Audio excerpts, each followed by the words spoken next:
उत्तर कर्नाटकातील कारवार जिल्ह्यातील काळी नदीवर असलेला जवळपास 1 किलोमीटर लांबीचा पूल काल मध्यरात्री कोसळला। समुद्र आणि काळी नदीच्या संगमेच्या हाकेवर असणारा हा ब्रिज मध्यरात्री कोसळल्याने मोठी दुर्घटना टळली आहे। सदर ब्रिज हा 1965 साली करण्याचे काम हाती घेण्यात आले होते। त्यानंतर 1883 ला हा पूल बांधून पूर्ण झाला। जवळपास 41 वर्ष सेवेत असलेला हा पूल देखरेखीअभावी मध्यरात्री कोसळला। त्याच्याच बाजूला गेल्या 3 ते 4 वर्षापूर्वी नवीन पूल बांधण्यात आलाय।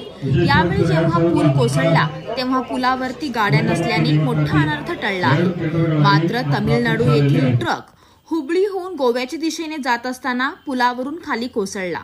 यावेळी त्यांनी आरडाओरड केल्याने त्या ठिकाणी उपस्थित असलेले मासेमारी करणाऱ्यांनी त्याला वाचविण्यास मदत केली। त्यामुळे तो सुदैवाने बचावला।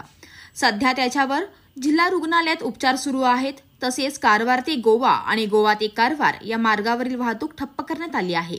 जुना पूल कोसळला असल्याने नव्या पुलावरची वाहतूक देखील बंद करण्यात आली आहे। ಶಿಕ್ಷಕರ ಪರವಾಗಿ ತಮಗೆ ಈ ಚಳವಳಿ ಪತ್ರವನ್ನು ಸಮರ್ಪಿಸುತ್ತೇವೆ।